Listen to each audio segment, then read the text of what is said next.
بسم الله الرحمن الرحیم د یو نوي پروګرام سره زه یم سید کبیر شاه ګرانو کتونکو خبره وکړو افغانستان په حواله باندې د پېښور های کورټ د طرفه چې کوم مطلب پېښور های کورټ ته کیسونه ځي په هغې باندې څه عمل درآمد کیږي یا د های کورټ د طرفه کم احکامات جاري کیږي په دې ټولو هر څه خبرو کولو لپاره موږ سره صحافي کامران شاه صاحب موجود دی. کامران صاحب ننني پروګرام کې تاسو ته هرکلی وایو. مننه یې. کامران صاحب یقینا چې په افغانستان باندې خو موږ خبره کوو خو داسې کیسونه چې هغه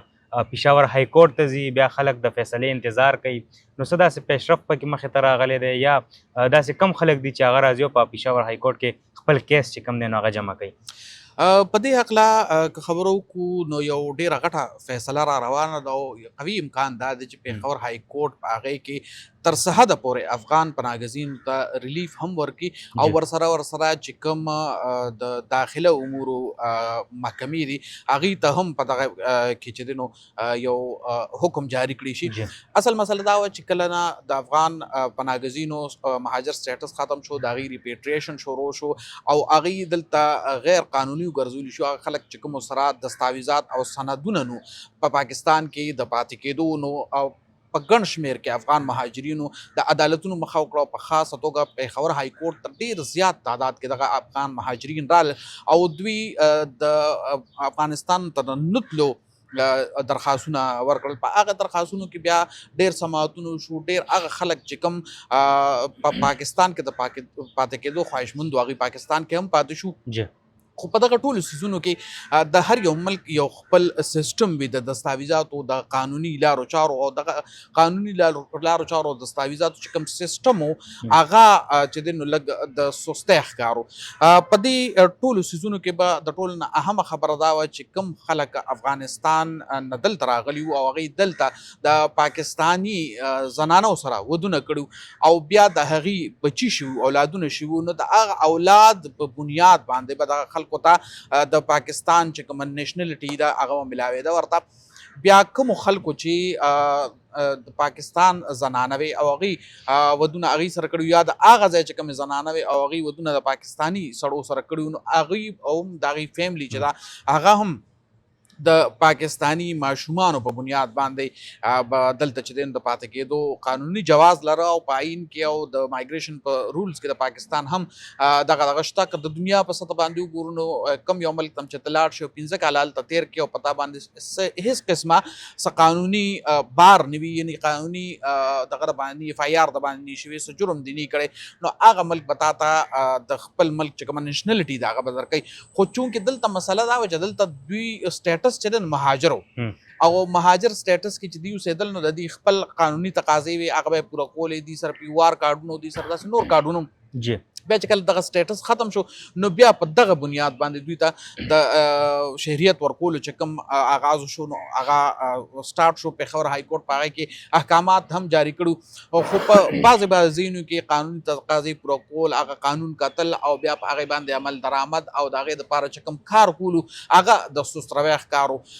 تېرو ورځو کې په پېښور های کورټ کې هم په دې مسایلو باندې په یو کیس کې تقریبا د 2 غنټو پورې بحث وشو او د فریقینو چې کوم وکله وو هغوی په دې باندې بحث وکړو. بیا عدالت په هغې باندې سوچ وکړو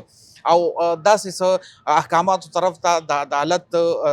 رجحان شته چې په کوم کې که یو خوا افغان مهاجرینو ته به لږ شانتې ریلیف میلوي شي هغه دا چې کوم محکمې کوم ادارې کوم دفترونه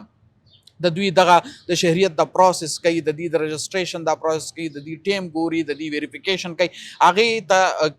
ممکنه ده چې دا احکامات ورشي چې یاره تاسو دغه څیز چې دی نو تیز کړئ او لومبی کار به دا کوئ چې کله افغان مهاجرین دغسې څه قانوني دریځ لري نو هغه به دغه ادارو ته ځي. دغه ادارو کې به د هغې دغه دریځ چې دی نو هغه ویریفای کېږي د هغې نه پس به په هغې باندې مکمل کار کېږي او که فرض کا په دغې باندې کار ونه شو نو بیا د دغه افغان مهاجرین عدالتونو ته ځي ځکه چې په دې کې په عدالتونو باندې ډېر زیات بوج دی خصوصا په پېښور های کورټ کې په لکونو مقدمات چې دي نو هغه د اورېدنې منتظر دي او ډېر خلک چې دي نو د ډېرو مودو نه په دغه عدالتونو کې دغه کیسونه کوي روان دي. خو تر اوسه پورې یا خو سیاسي کیسونه راشي یا د افغان مهاجرینو کیسونه یا نور سماجي کیسونه نو په هغې کې هغه خلک ډېر زیات متاثر شي کوم چې د کلونو نه دغه عدالتونو ته راځي او دغه کیسونه پکې کوي. نو د دغې په بنیاد باندې بله خبره دا هم ده چې یو قامي پالیسی هم دا چې کوم پاکستان کې او په خیبر پختونخوا کې یا هر چرته چې د پاکستان په ټریټري کې وي او هغه غیر قانوني دلته اوسېږي، هغه سره نه د پاکستان د شهریت دستاویزات وي، نه سره د بل ملک د شهریت او دلته قانوني دریز او دستاویزات وي، نو هغه ټولو د اوښکو چې کوم حکم شوی د قومي پالیسي د بیا د افغان مهاجرینو په ترڅ کې که ورته وګورو نو افغان مهاجرین د 13-50 کالو نه به ووایو چې په پاکستان کې میشتې وړومبې د دې مهاجر سټیټس او بیا هغه مهاجر سټیټس هم ختم شو. بیا په دې کې نور ډېرې مسلې راغلي، یو خو د دواړو ملکونو ترمنځ چې کوم تعلقات دي په هغې باندې کافي زیات چې د حالات خراب دي او مسلې پکې راغلي دي. بله خبره په دې کې دا ده چې افغان مهاجرین چې کوم دلته سټیټس ختم شوی دی نو یقینا چې هغې غیر قانوني دي. بله درېیمه خبره دا ده چې د هغې ملک چې دی نو اوس تر څه حده پورې د عام خلکو دپاره د ولس دپاره محفوظ شوی دی او په کار دا هم ده چې دغه افغان مهاجرین دا دریځونه پرېږدي چې یاره هلته دا څیز نشته دا څیز نشته، ځکه چې یو ملک ابادولي نو هغې له بیا تګ وي، هغه ملک د ترقۍ او د خوشحالۍ دپاره به کار کوي. کامران صاحب دغه هلته کې راته لږ شانتې تاسو ووایئ چې لکه تاسو څنګه خبر وکړه چې خپل کسان به ځي به ملک ابادوي، خو دلته کې چې کوم ډګریانو والا خلک دي غیر قانوني افغانان هغې ډګریانې اخیستې دي، خو اوس هلته کې یو خبر مخې ته راځي په افغانستان کې چې 21,000 چې کوم مطلب یونیورسټیان سکولونه دي نو هغه تبدیل شي په مدرسه کې، هلته روزګار نشته، نو دغه ډګریانو والا په افغانستان کې څه کوي؟ ګوره که موږ وګورو که نه لکه لږ براډ سینس ته پکې لاړ شو نو ډیګري یا مدرسه جی په پښتو کې سکول ته مدرسه وایي جی یا یونیورسټۍ ته پوهنځي وایي، سکول ته پوهنځي وایي، نو دا یو لیم ایکسکیوز دی چې یاره هغه مدرسو ته تبدیل په مدرسو کې د کفر سبق خو نه خولی کېږي که نه، د مدرسو دغه فارغ التحصیل خلک د چې نن په افغانستان باندې که هر څنګه د حکومت پې کوي، په افغانستان سیاسي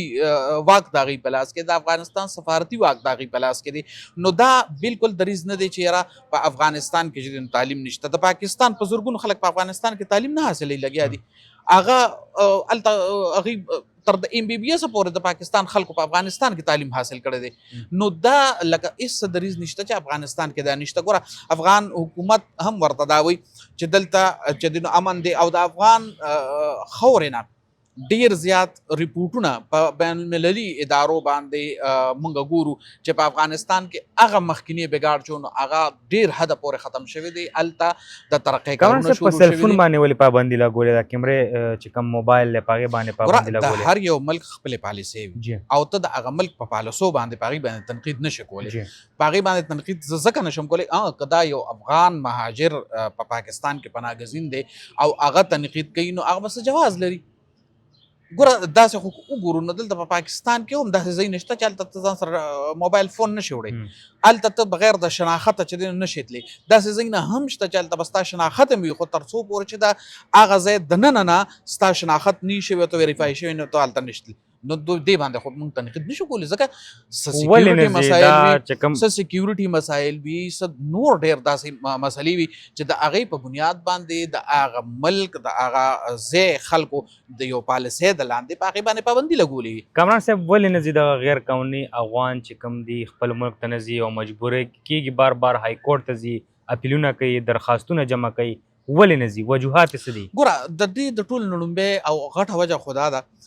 چې دلته دا دریم یا څلورم نسل دی چې په پاکستان کې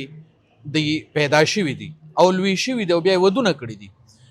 نو زیاتو خلکو ته پکې هلته خپل کلي کورونه او دغه د هغوی مشران هم ورته نه دي ښولی، دوی ته هم نه دي معلوم، نو په هغې بنیاد باندې هغوی یو ایکسکیوز دا هم کوي چې لکه موږ ته خو پته هم نه لګي، موږ خو د دې ځای نه چې ځو بیا به یو مهاجرت کوو، هلته چې خپل ځایونه پېژنو، خپل خپلوان پېژنو، د ډېرو خلکو پکې هغه خپل خپلوانو سره هغه مکمل تعلقات هم منقطع شوي دي، نو دا هم یو دغه دی. خو دا هم هغه دریځ نه دی چې کوم د یو بل ملک ګوره خپل ملک وي، خپله خاوره خپله خاوره وي، که هر څو ته بار پیدا شي لوی شي خو ستا روټ ستا جړ چې د کوم ځای نه دی نو هغه ځای ته تګ او د هغه ځای آبادي. اوس که دې کې دا ووایو چې لکه د دې دا یو ناراستیم ده یا دا ووایو چې په پاکستان کې دی چې دی نو د پاکستان د خلکو چې کوم کاروبارونه دي د هغې نه غټ غټ کاروبارونه دي، اوس دا ورته هلته وړل چې دی نو ډېره ګرانه خبره ښکاري. څو ورځې وړاندې تقریبا په نهم یا په لسم تاریخ باندې د پېښور چې کوم کمشنر دی مسعود صاحب هغې یو ملاقات کړی په بارډر باندې هغې ویل چې په 11 تاریخ باندې بارډر کولاویږي، بیا هغه بارډر کولو نه شو، بارډر واپس بند شو. هلته چې کوم 1600 کسان دي ټریلو والا هغې پاکستان ته راتله د پاکستان کسانو. نو ولې دغه بارډر ولې دوباره بند کړلی شو؟ یو خوا وینا کېده چې سهار به کولاویږي بیا واپس کولو نه شو، وجوهات یې څه وو او آخر حل یې څه دی دغه بارډر؟ څه امیدونه ترېنه ساتلی شو چې دغه بارډر به بحال شي، کولو به شي؟ ګوره ما په مخکنو پروګرامونو کې هم دا خبره کړې ده، نن هم دا خبره کوم چې کله تعلقات برابرېدو ته ورمخکې شي، کله پکې پیشرفت شروع شي، نو څه ناڅه حادثه مخې ته راشي، یا خو د دې طرفه یا د هغه طرفه. دغه هم همداسې یو حادثه مخې ته راغلی وه چې د هغې په بنیاد بیا دغه بارډر چې دی نو د هغې دغه بندش مخې ته راغی. خو تر څو پورې چې د دواړو ملکونو ترمنځ کوم کړکېچ دی، کوم تناو دی، کوم مسایل دي، هغه حل شوي نه او د دواړو ملکونو تعلقات په هغه پخواني ډګر او په ښه انداز باندې بحال شوي نه، نو زما یقین نشته چې دا بارډر به دغسې لکه د دواړه طرفه آمد و رفت، د دواړه طرفه تجارت او د دې دپاره کولو شي. که دې خوا د پاکستان د طرفه خپلې مطالبې کېږي نو د افغانستان د طرفه خپله مطالبه کېږي. د دواړو طرفه یو هټدرمي په دې کې یو خبره ده، ستاسو دا خبره کټ کوم، خو که تاسو وګورئ د پاکستان لخوا بارډر کولو د کډوالو دپاره ټیک شو، نو په کار دغه ده لکه پاکستانیان هم مطالبه کوي چې څنګه کډوال راوړي لګیا دی، نو دغسې چې کوم پاکستانیان هلته ګیر دي په کار چې هغې دپاره هم څه ټایم ټیبل کېږي څه لاره کولو کې چې هغې هم راوړي. نن ما یو ټرک ولید یو ځای کې ولاړ او د افغان مهاجرینو کډه پکې لوډ کېده او یقینا دغه ټرک به چې دی نو که د بارډر نه اخوا ځي دغه خلکو سره نو بیا به د ده د راتګ څه انتظام وي. په دې ما سار هم سوچ وکړو. ما خو درته څه وویل چې تر څو پورې دا تعلقات په ښه ډول بحال شوي دي نو دا کړکېچونه دا مسلې به مخې ته راځي. خو لکه ګوره د تجارت دپاره بارډر بندول دا هم نه دي پکار. صحیح. د دوه طرفه انساني همدردۍ په بنیاد باندې د آمد رفت دپاره بارډر بندول دا هم نه وي پکار، او دا که د پاکستان د طرفه بندېږي او که دا د افغانستان د طرفه بندېږي، دواړو طرفو نه لکه دا د بین الاقوامي اصولو یو قسم د خلاف ورزي ده. خو به هر حال دواړه ملکونه دي، د دواړو خپلې پالیسۍ دي، د دواړو خپل مطالبات دي، د دواړو خپل دریځونه دي. په دې کې اوس لکه موږ سویلی نه شو، خو پکار همدغه ده چې دواړه ملکونه د دواړو ملکونو سیاسي قیادت، د دواړو ملکونو عسکري قیادت په دې باندې سوچ وکړي، په دې باندې فکر وکړي او د دواړو ولسونو دپاره دا بارډر که دو طرفه کولو شي، محدود انداز کې کولو شي، په